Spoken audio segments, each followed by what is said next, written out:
We've already established a quorum. This is the November R-VII school board meeting. Ask the board members if they would. I'll need to take a motion on approval of the consent agenda items. So moved. Second. All in favor? Now I will take a motion for the approval of the agenda. Second. All in favor? Thank you. Communications and reports? We have no communications this month. No request for submitted. Okay, thank you. Next item on the agenda is making a difference. Yeah, I'd like to recognize and congratulate Miss Andy Phillips for our Making a Difference award for this month. She's the elementary social worker.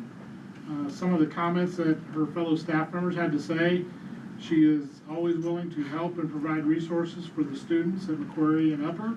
She listens and gives appropriate guidance for students as well as staff members. Goes out of her way to help guide and communicate with every child and every adult.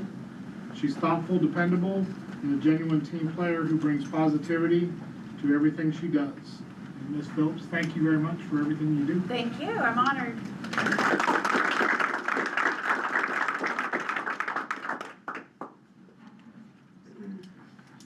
Now it's time for the Community Champion Award. Yes, and we would like to recognize and congratulate Miss Nancy Willig. She has been chosen as the district's community champion for this month. Nancy's retired as the Macquarie PE teacher after 31 years. If you've attended Odessa, you had a child who probably participated in goofy games at some point in time, something that has lived on beyond her days at Macquarie as well.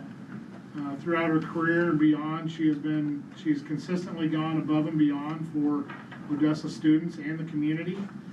After retirement, she continues to serve as a substitute teacher, or has, for several years, driving from Sedalia to help whenever needed. And currently, she announces a lot of our activities, both basketball and I think maybe some volleyball. Track. Track, that's right. But she's always around and always helping, and has always been Mrs. Odessa. Yeah. Thank you for everything you've done. Thank you.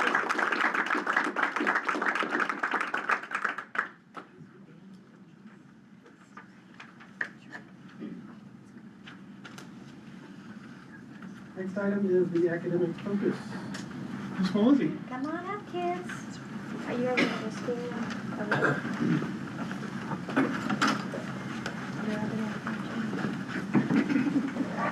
All right, well, Mr. Hammer and I are excited to be here this evening, so thank you for having us. We're excited to have these 8th grade science gurus do some presentations on rockets for you. First we have Bella, we have Emma, Lauren, Joey, and Duke, and then Mr. Phillips. You're on. All right, so we built some rockets. The object was studying forces in motion. Students be able to describe and predict the motion of an object. So as the culminating project, we built rockets. So we ordered a rocket launcher. Hopefully mass produce them later. So I think we'll be able to get that done. So anyways, we'd take the rocket, put 1,000 milliliters of water in it. We'd put it on there. The students would pump it up with a tire pump. We get about 90 pounds of pressure, give or take, depending on how well it seats on there. So we've had to make some adjustments. And then they pull the ripcord. And then the rockets launch, and then we measure it with an altimeter, and then put it in a formula so we get a height. So that, my rocket went higher than your rocket type stuff. That's kind of the contest, I guess. But we looked at all of Newton's laws. We looked at like contact force, non-contact force, and they're going to tell you about that. So Duke's going to tell you a little bit about construction of the rocket and how we built it and kind of the process went through on that. So today I'm going to be talking about my improvements from the first day onto the second day. On the first day, I didn't have this nose cone on here, and these wings weren't as flimsy. So I realized that when I shot off the rocket, it kind of just went its own direction and didn't go as high. So on to the second day, I added more tape, put this nose cone on here, made it more sturdier and made these wings sturdier. And when I launched it the second day, it went straighter and way higher. I will be going over Newton's first law, which is anything in motion stays in motion unless acted on by an outside force. And by doing this, it's when the rocket's getting launched with the 90 milliliters of water, it's getting launched, and as it's going up, it's in motion, but it's the outside force that stops it is the gravity when it hits its apex point. And when it hits its apex point, it turns from the gravity and plummets to the ground until it stops. I'll talk about the second law of motion, which is force equals mass times acceleration. More mass, will make it go higher, which is when 90 pounds of PSI is put into the rocket and you pull the string back, and then it becomes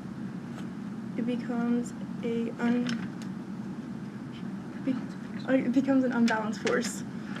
I'm going to be talking about Newton's third law, which is every action has an equal or opposite reaction, which is when the water is being pushed out of the rocket and the rocket goes up. I'm going to be talking about contact and non-contact forces. A contact force is friction because it happens when things touch, and a contact force is gravity because it pulls without touching. A rocket shows both contact and non-contact forces because friction happens when the rocket is in the air and gravity pulls the rocket back down to the ground. All right, good job, guys. Thank you. That is their presentation for you. So what does the nose, the long nose, how does that help? You want that one? How did it help?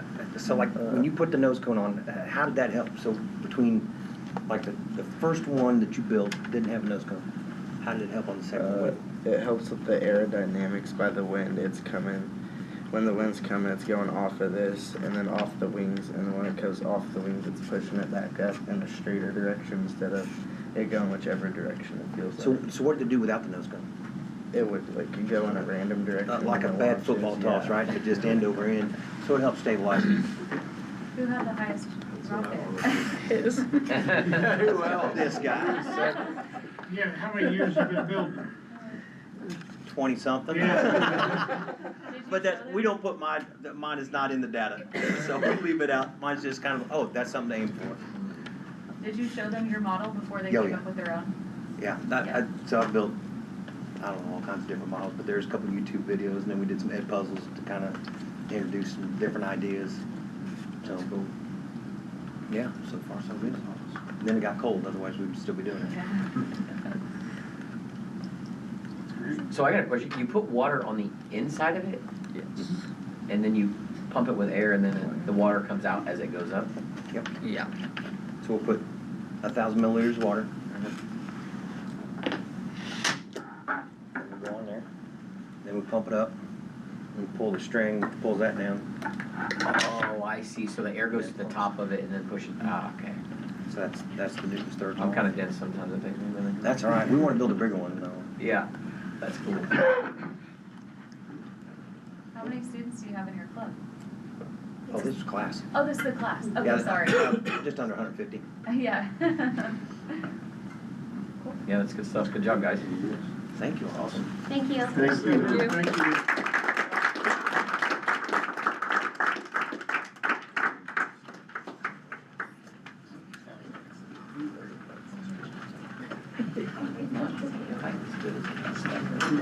Everyone coming in? It's like a 1-on-1.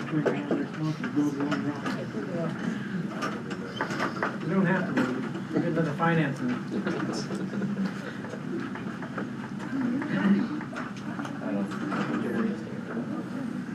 See you, Jerry. Okay, now for the finance report. Yes, sir. So, evening. We are on track for auditors to be here at the December meeting with the audit findings, so you can approve that. And after the December meeting, we'll submit those to the Department of Education.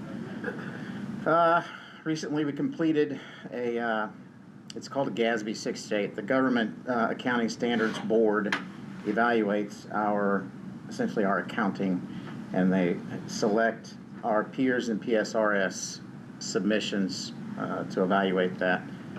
So that's been submitted. Everything was appropriate. And third thing, each county, so we had a lot of conversations, you all have had a lot of conversations about Senate Bill 190 and the potential impact it might have on tax revenues. The counties have completed their collections and all their applications, applying our tax rate at $1 per $100 of assessed valuation. The impact is calculated in Lafayette County to be a reduction of $3,346.73, $949.58 in Johnson County, for a total impact, Senate Bill 190 impact of $4,296.31. It was, and with assessed valuation increases, now granted that's still money we did not receive, but we certainly increased our revenues with assessed valuation. Last but not least, my transition is going very well. Learning a lot daily, weekly, and monthly about workflows. I'm very appreciative of the staff at Central Office as I ask a lot of questions, and I'm very pleased to be here in this role. Thank you. Yep. $4,300 doesn't seem to be higher. By the time it all settled out, of course, there's probably some people that didn't make the request too, so Yeah. those were the assessment numbers we were given. Okay, thank you, Greg. Instruction report. All right, so we are in the thick of busyness and busy season, but teaching and learning, don't worry, is still at the forefront of all of our minds. So our annual Bulldog Conference received some pretty awesome feedback the last professional development day that we had, so definitely want to give a special thank you, a shout out to all of our in-district and out-of-district presenters. This was the most successful and most well-received Bulldog Conference that we've put on thus far, with just the variety of sessions that we were able to offer, and then also hosting it in October versus in those August back-to-school PD days when there's a lot going on. So definitely something that we'll want to continue to implement. We have a PD day on Friday, so teachers will be engaged with K-5 math PD. So we've got presenters coming in helping with our new math curriculum. Modification and accommodation training, professional development on effective strategies, a focus to understand end of course EOC test questions, and then Project Adam training at Macquarie and early childhood. DCI, so our district continuous improvement consultants, they've been in each of the buildings in the last 2 weeks. They're going awesome. I've been able to sit in a couple of those meetings. So they're just helping our teacher teams, administrators, and coaches dive into student data, how to interpret it, and actually use it to instruct their students based on their exact needs to drive their instruction. The district received notification of our acceptance into the Success Ready Student Network. So we applied for this 2 months ago, just got notification that we were accepted. So there's a kickoff meeting that I'm going to attend tomorrow, where I will learn more information on the next steps and what that will look like for our district specifically. So it again is based on how we can implement competency-based instruction, learning instruction for students, so just more meaningful instruction on how they can take our Missouri Learning Standards and apply it to real-world scenario situations, learning that they can apply to the workforce. So I will have an update on next month's meeting. The district received our 2025 APR. I will present more information on this later this evening. And then after I cannot speak tonight. After the turn of Thanksgiving break, 1st grade through 8th grade is going to take our middle of year diagnostic I-Ready. Kindergarten and then 9th and 10th grade will take that in January. So kindergarten took theirs a little bit later than the rest of us did. So to give them maximal instruction time is why we're doing that in January. And then high school, they give finals the last week of December. So that's a lot of assessing. So they will take theirs in January. When they go into the buildings for the improvement discussions. The DCI? Yeah. Yeah. Is that, are all teachers involved in that, or is it? Yes, all teachers. So every building looks a little bit different because whether it's on planning time, some buildings are able to get all 7th, 8th grade, 9th grade teachers together, to whereas the elementaries, their plan times are split, so those are in smaller groups. But yes, everybody is receiving those meetings. It might not be on the same day though. So like last Friday, they came to high school, they were able to meet with the social studies department and then health and PE. So they'll come back another day and focus on 2 more groups. And so it's really how the building has their schedule set up. So are like the 7th grade teachers meeting the same day? Yes, yep, Okay. all together. How long are those, do those go? About an hour. Okay. Yeah. Are they pretty collaborative? Yes, extremely. Like, it's been really cool to see they're all understanding the language that we're using, and it's like we're seeing the light bulbs come on, and so teachers are talking more versus just listening, if that makes sense. So they're more in tune with the conversations. Yeah. Over that. Okay. Any other questions? Thank you. Yeah, thanks. Next item is the special services report. Okay, so Early Childhood is hosting an ECSC Thanksgiving family event on Thursday, November 20th from 4 to 5:30. The purpose of this event is to continue building positive relationships with the ECSC families while we provide them with valuable resources and some support. The families will participate in hands-on activities designed to promote both fine and gross motor development for the children. In addition to the interactive activities, the families will receive a pamphlet offering strategies for navigating Thanksgiving with their special needs child. Each family will also take home a goodie bag containing items like bubbles, earplugs, and a fidget toy. These are just helpful tools to make holiday gatherings more enjoyable and manageable for their child. This event reflects our ongoing commitment to fostering meaningful family engagement and providing inclusive support for our youngest learners and their families. Unified Prom will be held on Wednesday, December 3rd from 9 a.m. to 1. This year's theme is Starry Night.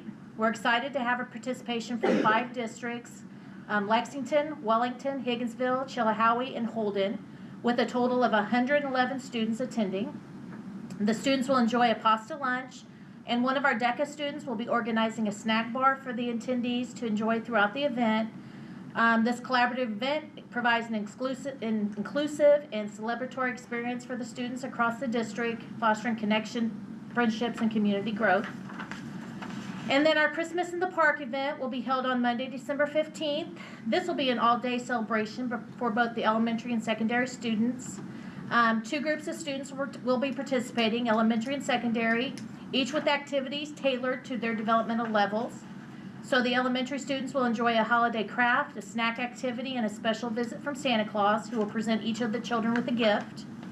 The secondary students will participate in a craft activity. They'll bake and decorate cookies, enjoy a holiday movie together, play a variety of games, and have pizza for lunch. Santa will also visit this group of students. This event provides a joyful, inclusive experience for our students while fostering positive social connections and a sense of community during the holiday seasons.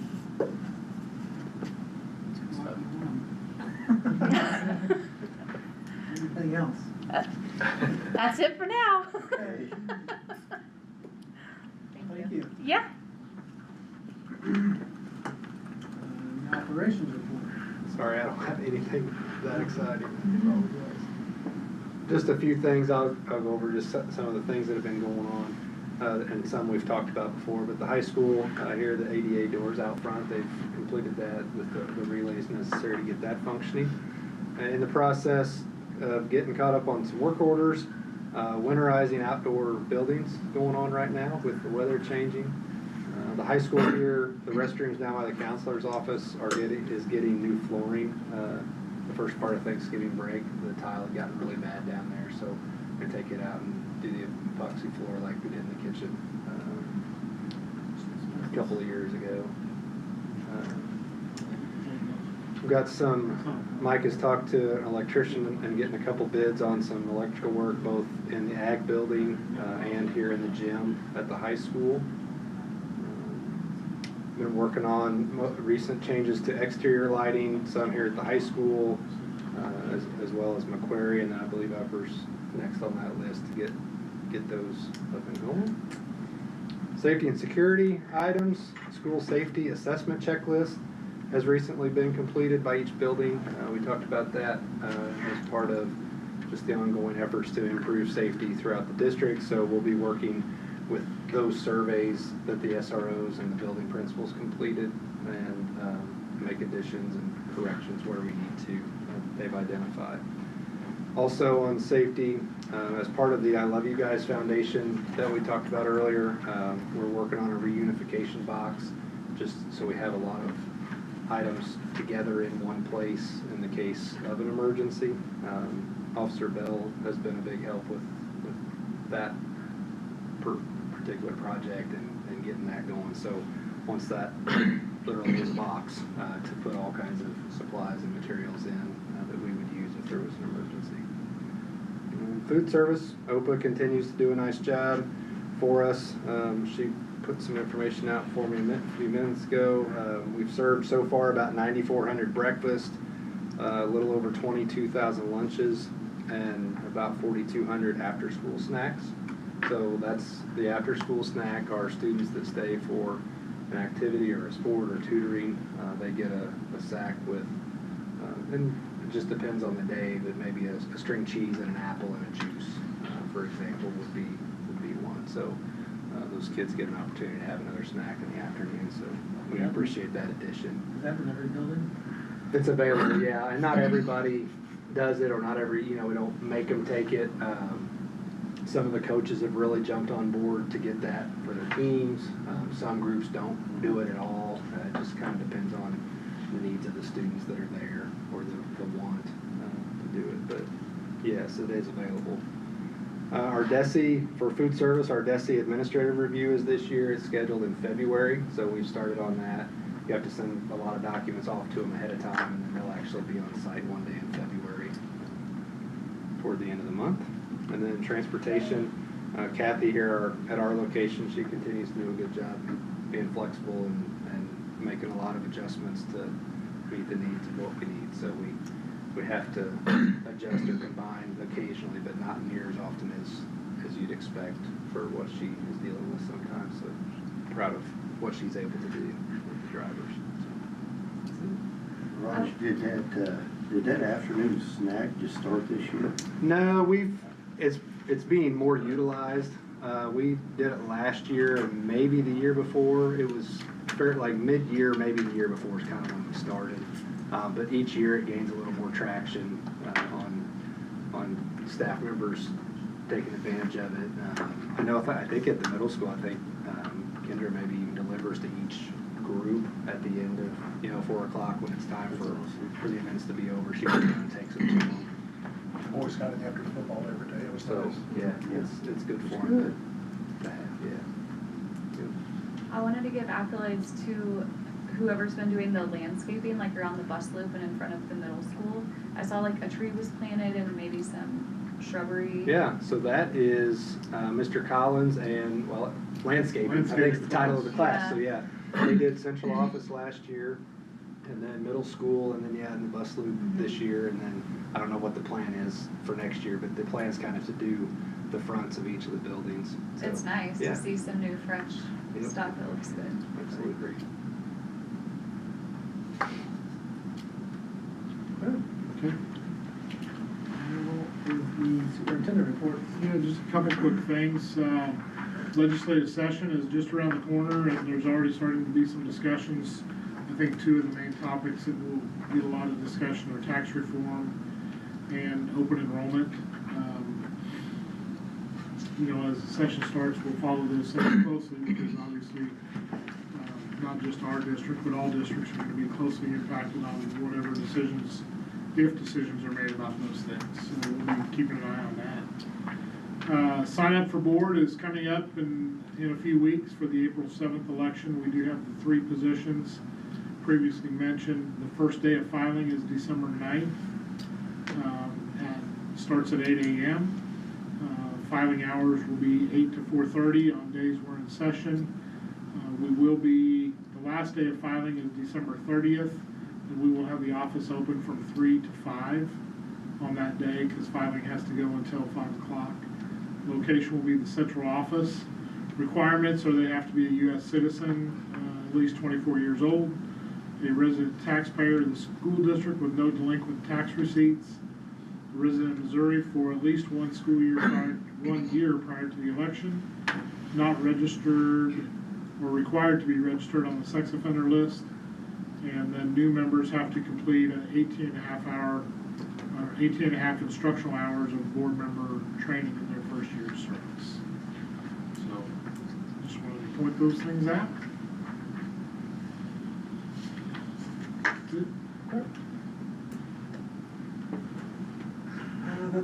That's it for communication reports. Next, tasks are the discussion items, starting with the 2006-27 calendar, or school year calendar options that were presented. Yeah, so in your board packet, you've got the 2 options that will be sent out to staff members for them to vote on. We did it similar to we did last year, sent out the information to all the staff members, received more responses this year than we did last year. Based on that feedback, the two calendars that are in your packet were put together. One very closely aligns with what this year looks like. One has a few differences in it, but and we worked alongside with Ms. Smith for those professional development days and planning those appropriately as well. We will present the calendar with the most votes at the next board meeting for a first reading, and then in January for approval. Okay, any board input or comments on the calendar? Questions? Hearing none. Next item, the CSIP. All right, so our CSIP team met a couple of weeks ago, so we are doing our CSIP reviews a little bit differently than we have in the past. In the past, we've done one in March, April, and then May. This year, we're doing them spread out more throughout the year, just as more frequent check-ins to determine progress, completion, how we're doing on all of our goals. So this last meeting, we divided into 4 of our priority areas, and then each team used a rubric and scored how our district is on each goal and each action step. So there was really good conversation. Each team made notes. We scored ourselves how our implementation is, the fidelity, the sustainability. Is this goal completed? Do we need to remove this for our next CSIP review? So using that information and the task that we did at that meeting, our next meeting is in January, where each priority area will learn about the other priority areas, and then as a whole group kind of assess, is this something that we want to continue to focus on because either we're super close to completing the action step, the goal, or we've already completed it, or we're going to take this out because it's truly not moving the needle. So that's kind of what's next in it. So I really enjoyed and got good feedback from using the rubric because really great, strong conversations came out of using that because we were able to assess where we are with each action step and is it doing what the intention was when we first wrote it in. So, gonna continue to utilize our CSIP, and I mean that should be our driver of every decision that we make as a district. Are we meeting this goal? And that goal is created because it's going to move and help students be successful.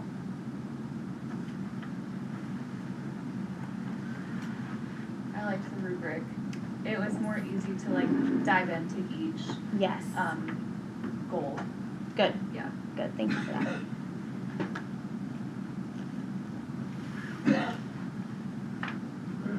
Any questions on that? I guess a question on, these are SMART goals, so how are we finding whenever we develop these goals that we're clear on when we feel objectives have been made?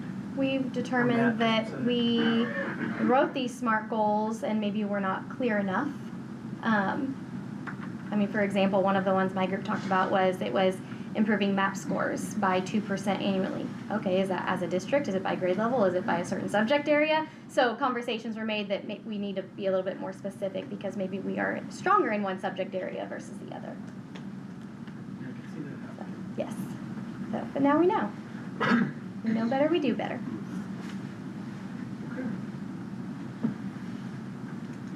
Next item on your list, 2025 APR. Yes, so the district received our 2025 APR, and it came out a little bit lower than we were expecting. So our district did go down from a 68% to a 67%.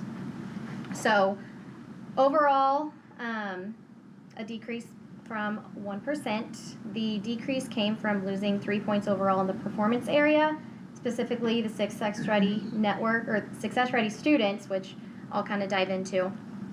So comparison from our 2024 to 2025 APR, scores in our performance for all students and student groups did not change in any subject area. So our students did not score better on MAP and EOCs, but we didn't score worse in MAP and EOCs. We just remained. And so that also goes into our growth, remained stagnant in all subjects, except social studies did go up. So we did grow in social studies. Advanced credit points decreased. So these scores are from how students performed in advanced placement and dual credit courses. So our students just did not complete those with great grades or assessments in those courses. Our attendance points did increase, so that was a celebration because that, I think, was a really big focus for us last year. And then another positive is every student in the Odessa School District was assessed in MAP and EOC. So that is a huge celebration because sometimes it can be cumbersome to get students in. So this includes all of our in-person students as well as our virtual students. So I think that's a huge success. We had no exemptions. We had every student assessed. So why the change? Why did we decrease the bit that we did? So big piece is that curriculum misalignment or pacing issues. Again, our teachers were teaching whatever they could. We thought we were teaching to Missouri Learning Standards. We didn't know if we were or not. Gaps in tiered intervention systems. Every classroom in Tier 1 looked different because we were using different curriculum resources and maybe not teaching to the standards. And then some teachers do small groups in this method using this strategy. Another classroom could do small groups doing something different. Again, they also did not have a resource for Tier 2 and Tier 3. And then again, lack of instructional consistency. It kind of all ties together with just what we were teaching and what we were teaching with was not aligned. So when we don't change anything, we don't see any change. So, yes, we want to address our decline in scores, but in my mind, my focus is what are we going to do now? What are we going to do right now that's going to make an impact? So our students are learning what they're expected to learn. They are focused on mastery. That's the goal. So we're going to continue to track achievement data. Again, DCI is really helping with this. Our teachers are now bringing in exit tickets. They are bringing in unit assessments. They're bringing in quizzes to these DCI meetings. They are looking at student data. We're teaching our students, okay, these 5 students, they get it. What are we going to do with them? These 10 students didn't get it. We got to go back and reteach. So we are being more intentional about how our students are performing. Create and continue to improve district curriculum documents. So we are aligning our new resources to the Missouri Learning Standards to ensure we are hitting every single standard. Align our CSIP to improve student achievement, as well as follow up and use building improvement plans as a guide. So buildings have created those building improvement plans that include instructional goals, attendance goals. So just essentially holding everybody accountable, implementing more check-ins with the buildings. And then implementation of core learning resources, so our MAP and ELA. We're hitting the ground running, we're going. And then I would like to begin conversations about science and social studies as well. And then also, increase frequency of formative assessments and PLC data reviews. This goes back to the DCI piece, so not waiting until a end of chapter or end of unit assessment to see did my kids get it or not, because naturally, we're giving these assessments, we see, oh, these kids got it or these kids didn't, oh, we gotta move on. We need to be more intentional. We need to do more just check-in type assessments, those quizzes, those exit tickets, and be proactive versus reactive. If I teach 2 lessons in addition and I see my kids aren't getting it, well, I'm not gonna move on to subtraction. I gotta stay at addition because they've not mastered it yet. Yes, Amanda, what is the challenge that the teachers are saying they have, why they haven't been doing that? Are they wanting to move on too quick? Because there are a lot of standards that we have to get through. And so essentially, what the teachers have been teaching, it's, again, anything that they've pulled, they just know I have to hit all of these standards this year, so there's just not enough time. I gotta get through it. So now it's really just changing the mindset of, yes, we still need to teach all of our standards, but a focus needs to shift from getting through it to mastering it. Yeah, because there's so many that build on each other. Exactly. And then that's how your holes and your gaps get created, because they can be exposed to it, but it doesn't mean that they've learned it and they're going to be able to transfer that knowledge to the next grade level standard that builds upon that one. So what are you gonna do if they say, well, I have 10 learning standards to hit, but I only focused on the 5 because that's all my class could handle this year? So like they mastered 5, but they didn't know anything from the others. So that's when we go in to see what standards can we put together. Can we combine any lessons that could potentially build off of one another? That's where small groups kind of come in play. That's another mind shift change that I think a lot of teachers are going to have, that I don't have to teach. I don't have to be the teacher at the front of the class teaching the whole class all at once. I can do that, the first couple of lessons, but then you've got your kids that are going to get it quick. They can go off and do more independent work while I pull those kids, those 10, 12 kids aside and work with them more. So it's just changing our teaching practices, which is hard, very hard. Target our PD and literacy and math instruction. That's really been a focus lately. Again, being proactive in data, so not waiting until the end of the chapter, end of the unit, and then strengthening our Tier 2 and Tier 3 support structures. This is one that we're really kind of looking at. So our intervention, so at Macquarie and Upper, we have Title I reading teachers, we have a math interventionist. So these teachers are pulling kids that aren't getting it in the classroom, that they need that extra support. We really want to look at what can we do for the kids once they get into middle school and high school as well, because that still is a problem and they don't have those title teachers. So what do they have? What can we put in place to help those students instead of just let them go? So our vision is at the forefront of our mind, and again, this should be driving every decision that we make. We envision us as the Odessa School District to be the leader of educational excellence that prepares students to be successful in all aspects of life. I am extremely passionate about this vision. I think this says a lot about us, and as the team that wrote this, we want our kids to be the best. We want to be the best to provide that. So again, that's myself, all the educators here, all the administrators here. We are on board for that, and we're going to do what it takes to make sure our kids are successful. Good stuff. So we can do it. It's going to be hard work, but it's going to be good. Thanks for your passion. Yeah. Yeah.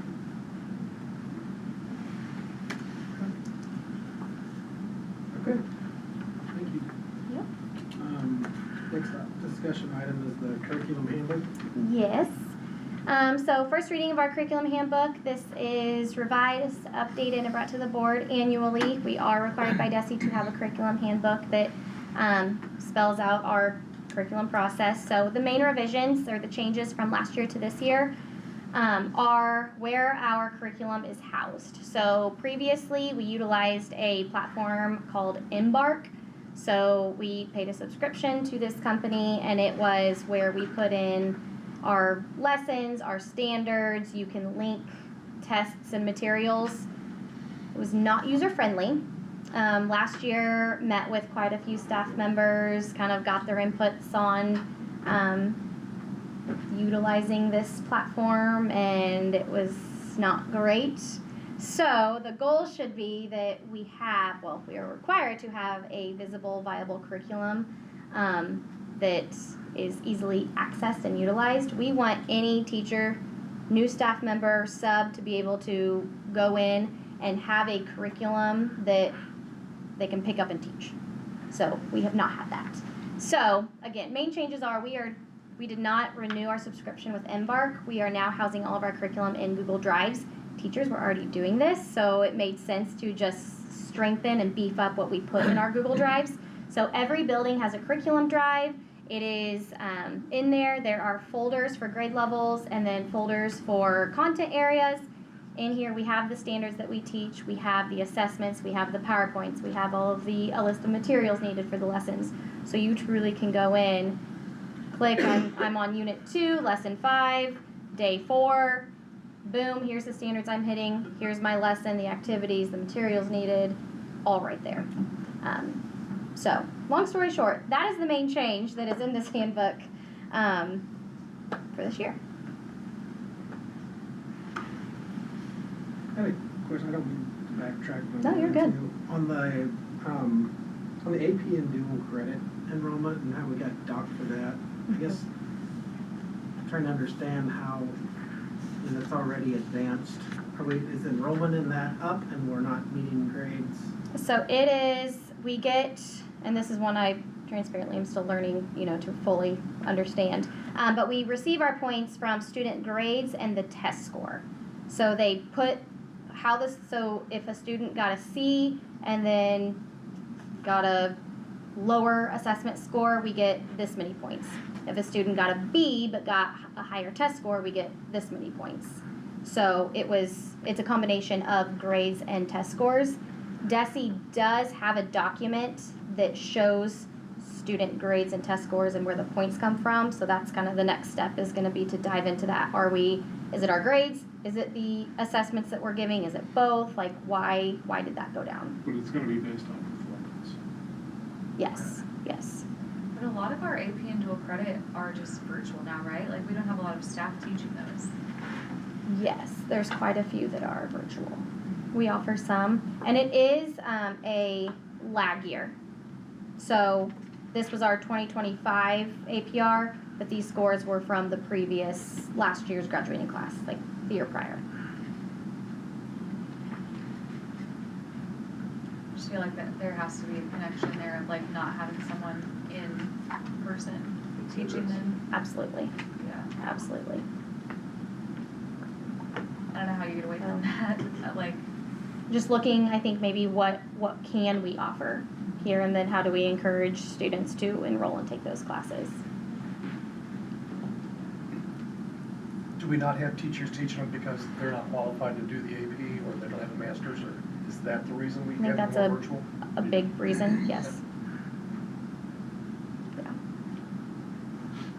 I think back to when I was taking them, it was Kelly Ogle doing Spanish. Okay. And Melissa Livengood doing college algebra. And like those Okay. two were so frequently failed in college that it was so nice to take them in Yes. high school. And those classes were so well attended and like passed by students Yes. because there were good educators Yeah. teaching them. So,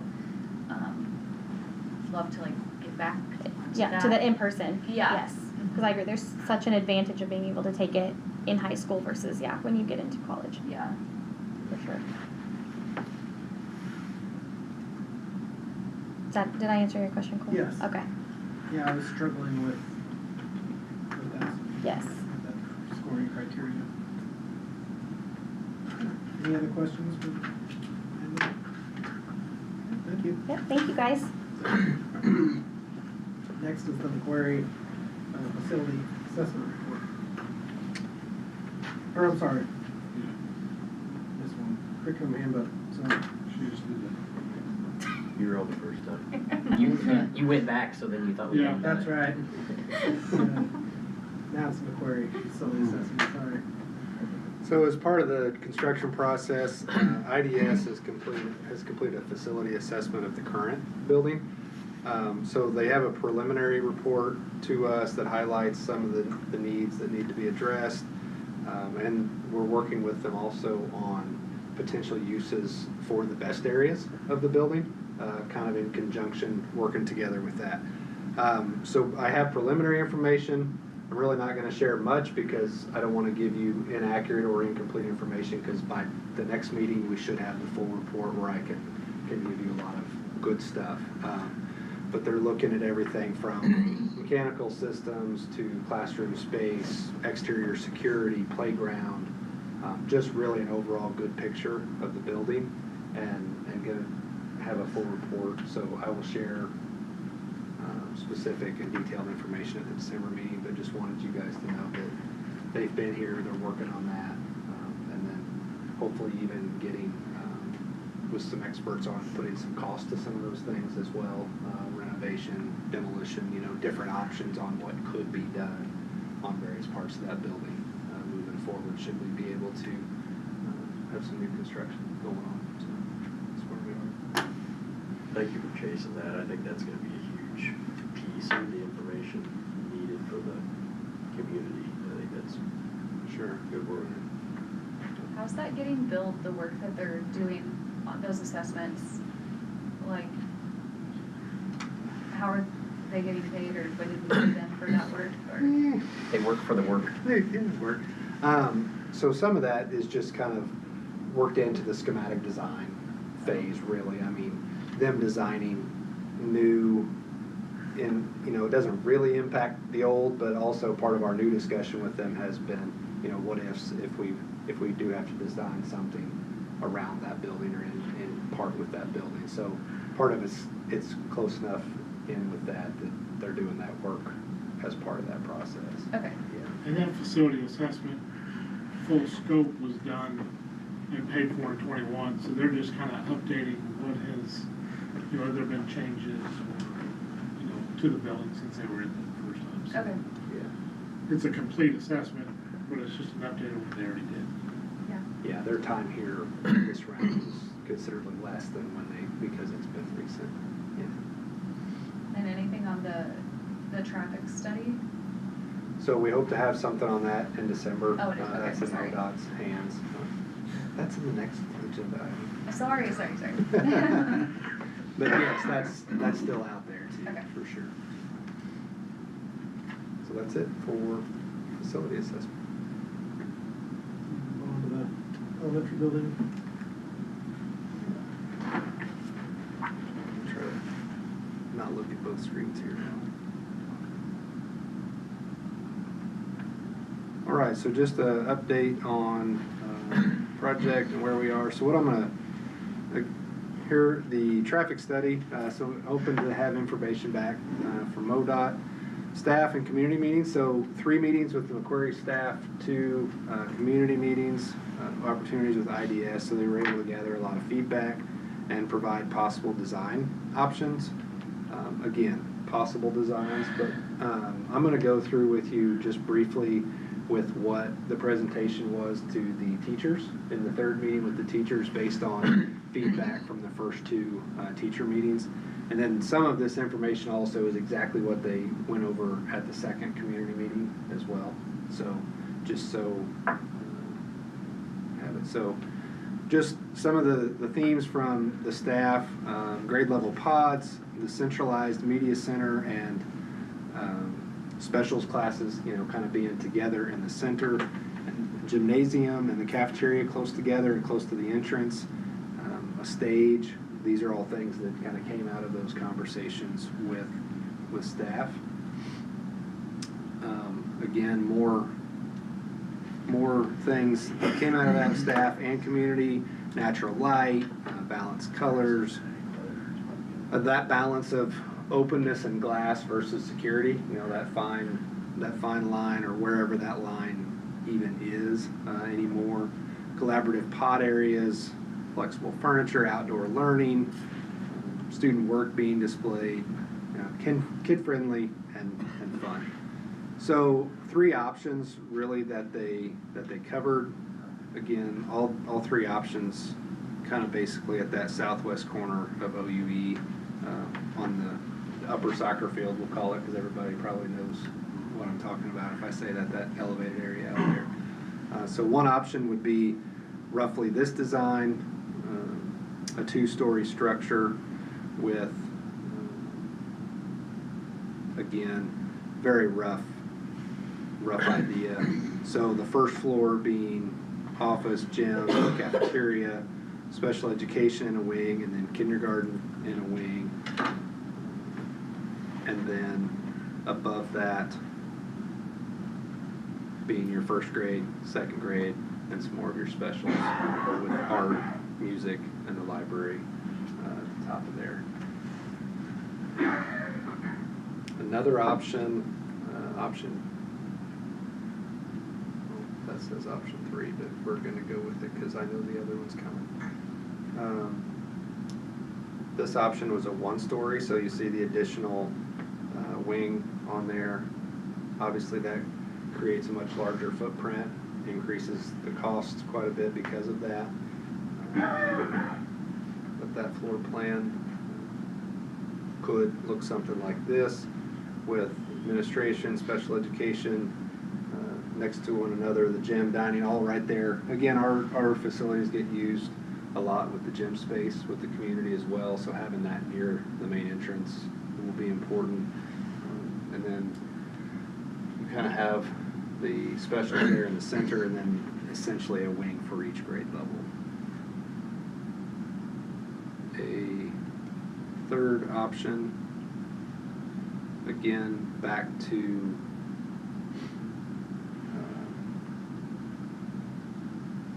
just a little different shape, and back to a 2-story.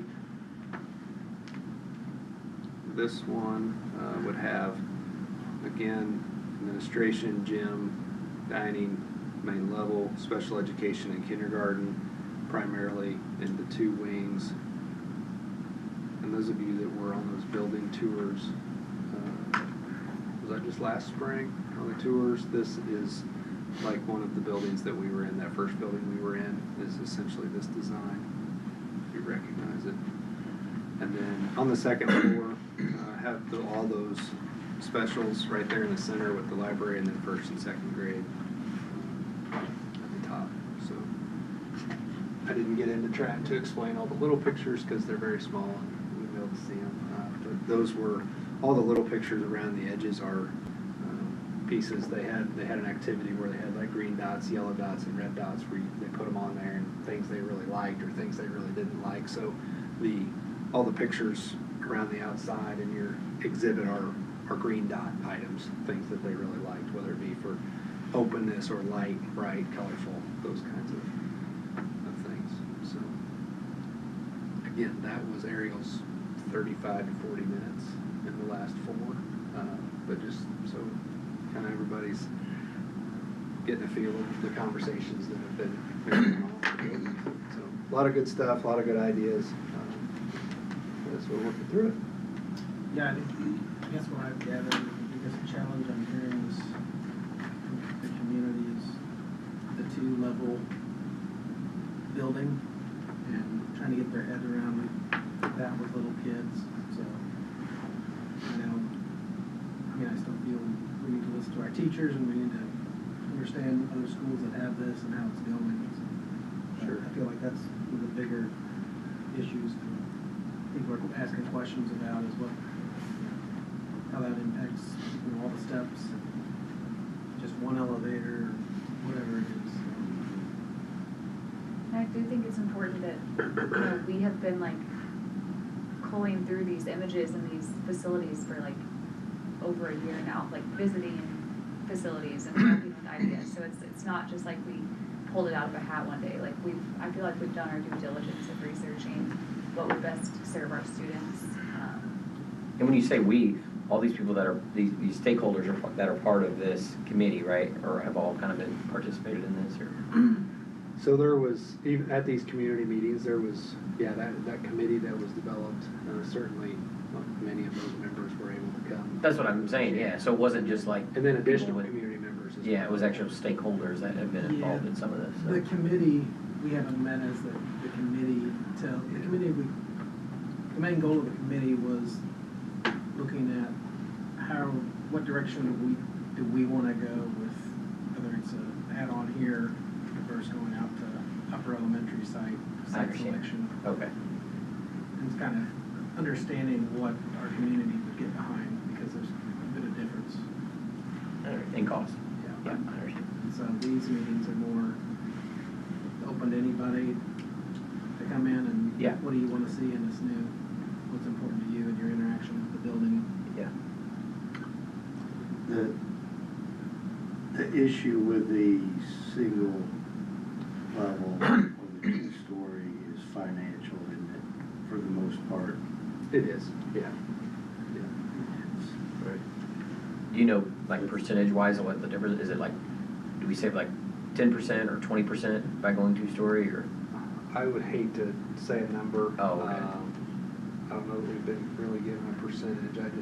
I know the conversation of the square footage you can put under one roof, you know, if you stack it, Yeah. you're getting a lot more bang for your buck. Oh, yeah, no, that, I mean, A that, lot more yeah, stuff in there for that always makes sense. affordable instead of spreading it all out. Mm-hmm. So we're still entertaining one story for now until we get more of the financials built out for that, but that Yeah, and they haven't that really- could be taken out of the mix completely. Right. Based on the. Right, Yeah. and yeah, because it could just be that we Can't afford it, that. right.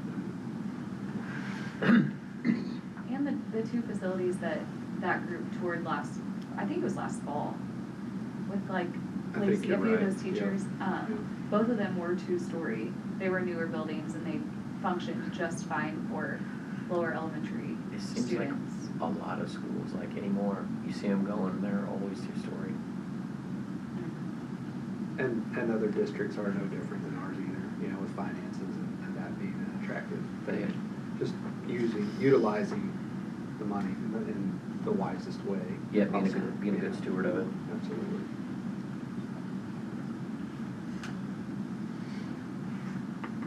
Okay, yep. Mr. Roger? Next is the April 2026 election ballot language. So that's included in your packet based on feedback from last month. You can see the second ballot language on both pages is what has been presented back to me from LJ Hart after they run it through their bond council. That would allow some flexibility should only one initiative pass and go in a different direction to build on, or have to expand at the existing site. That would be possible with this language, also including the name, which was with the thing that came up last month. So again, this is for discussion. If there are other changes the board would like to see, I can run that back through, and then bring it back probably I would like to bring it back for approval next month, so we can get everything submitted, plenty of time for the April election. I understand, the exercise and trying to see where we could ask for some flexibility, but I worry about asking for too much latitude. I think we've seen recently in town that if you are pretty laser focused in what you're asking for, or you ask for a little more than what you need, I think that hurts. So I understand hedging a little bit there and giving ourselves an off-ramp, but I hesitate to ask for that extra latitude too. And I hear what you're saying, but I think as a district, that latitude should only be right here in the language. What we're selling, we are laser focused on what we want to accomplish, which I think differentiates us from the others you mentioned. I think our message needs to be, this is what we want to do, this is where we're asking for both of these to be approved. I hear you. Are we clouding what we're asking for by? To the people that aren't engaged in listening. That's my only. I could argue for either side of this, truly. I worry if, I think we know what we're asking for, and I think most people close to this know what we're asking for, but People come to the meetings now, yeah. I wonder, for somebody who's showing up and looking at that language, and they're saying, well, are we gonna allow them that discretion? I thought this was about a new building all along. You know, it's just, you're asking for the trust, I guess. At the end of the day, you're asking for the trust, and I don't know that people have a whole lot of trust in elected officials at the moment, so I could go either way on this. I'm a little conflicted on asking for flexibility. I think it's a worthy topic to discuss as many times as we need to, as you often see these are the things that make the difference. Right. So, I certainly want to hear from everybody, kind of what their thoughts are on the revamped language. So, I feel like the levy could definitely say it's for a new McQuarrie. I think it's the bond that we were kind of like back and forth on. Would you agree with that? I think that's It's like- where we were trying to cover ourselves. Yeah. That we could still utilize that Right. without going back on what we said we would do. Mm-hmm. Right. I think that's fair.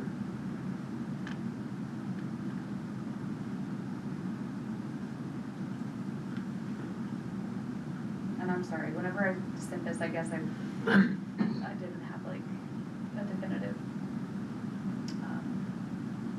like wording. So yeah, I think this is good to talk about. Yeah, I don't know, you did meet with the lawyers. look Yeah. at it, and they right, Yeah. yeah. And I'm not saying I have an unmovable position on it, I think it's worth thinking through. Yeah, I feel confident that everyone on the board,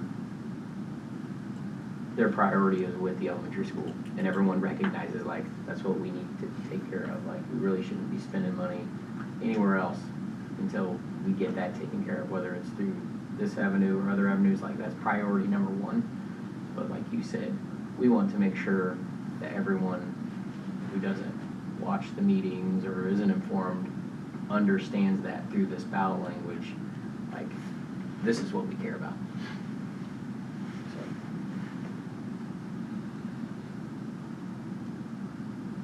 So if I followed what you said, so the capital levy, the additional 90 cents would be not flexible.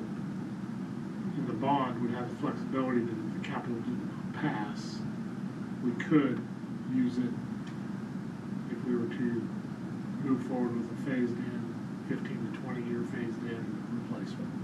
I think so. Okay. Yeah. I just, when I go back to them, I want to make sure I have the right sentiment. Mm-hmm.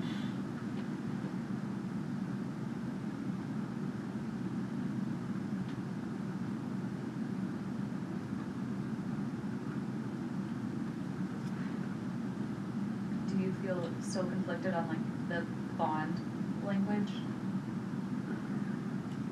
I think that, to me, that's why the McQuarrie assessment is so important. In some way that we can roll that information into just our public communication of, listen, if the new building doesn't happen, we've got $5-7 million of short-term improvements that have to happen here, or whatever that may be. I think that's why that's such a key component to our storytelling. And it would be nice to be able to put a timeline on that too. Like, how long is that gonna take? Right, yeah. What does that look like? And then, but it's impossible to predict cost increases. For sure. Yeah. But And if- have you put all of that in a ballot? Well, you don't put You it in know? the ballot. Yeah. Of course, that 100% doesn't go within the ballot, but I don't know. We want them to understand the full picture. I know. Right, I don't know. I really, none of us do. It's tricky because it's two different Right, issues. That's not typical. Yeah. right.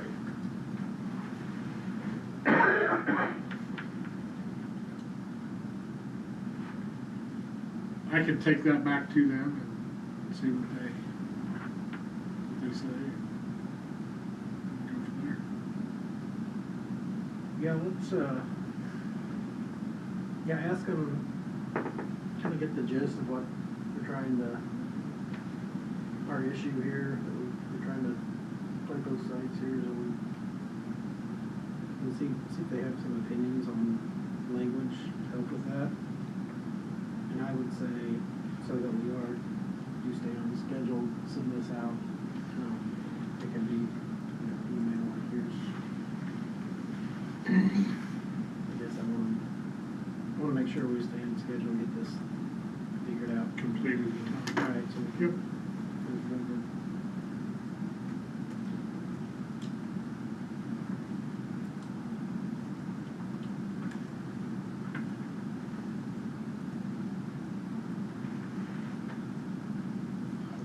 Email Courtney. Great for us to reach out to parents. I'm on board to do whatever it takes to, so if we have to have a special meeting or whatever, whatever it takes. See how other people interpret this language. Certainly not trying to mislead anybody, we want it for Right. school. Right. That's what we want. Well, and we say want, but I mean, really it's a need. We need Like, it. we all realize that we need it, and we're Yeah. all ready to say, like, this is what we, like, not ready, that's what we are saying, right? Yeah. We know that's the next step, Yeah. whether it be, do that, we go out there, or we do it in stages and it takes multiple years, or, I mean, that's what we're doing. Good.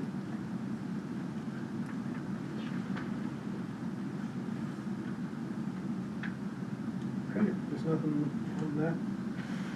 Move on to the action items. The Board of Education Secretary Evaluation. Yeah, I've not received any additional feedback on this evaluation, so it's submitted for board approval. Okay, now I'll take motions for approval. So moved. Second. All in favor? Carried. And next action item is policy C, 145P. Yeah, this is custodian of records policy. Currently, it has Janet's name on it, and we need to change that. We actually have developed a new email that is records@odessaR7.net. It would be the official, so in the future, we would not need to make if we have a different board secretary, we would not need to make the change. Currently, we would set that email up that all emails for records requests that come through would go to the current secretary as well as Dr. Fagan as a secondary in the event that she was unavailable.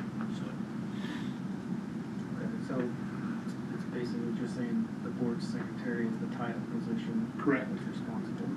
Okay. Good. Okay. I make a motion, we approve the revisions. Second. Motion is second. All in favor?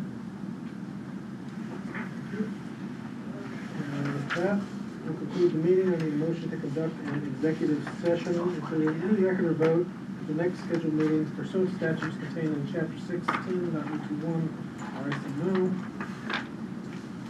Motion? So moved. Motion is second. All in favor? Now do a roll call, please. Aye. Aye. And aye. I need a motion for adjournment, please. So moved. Second, all in favor?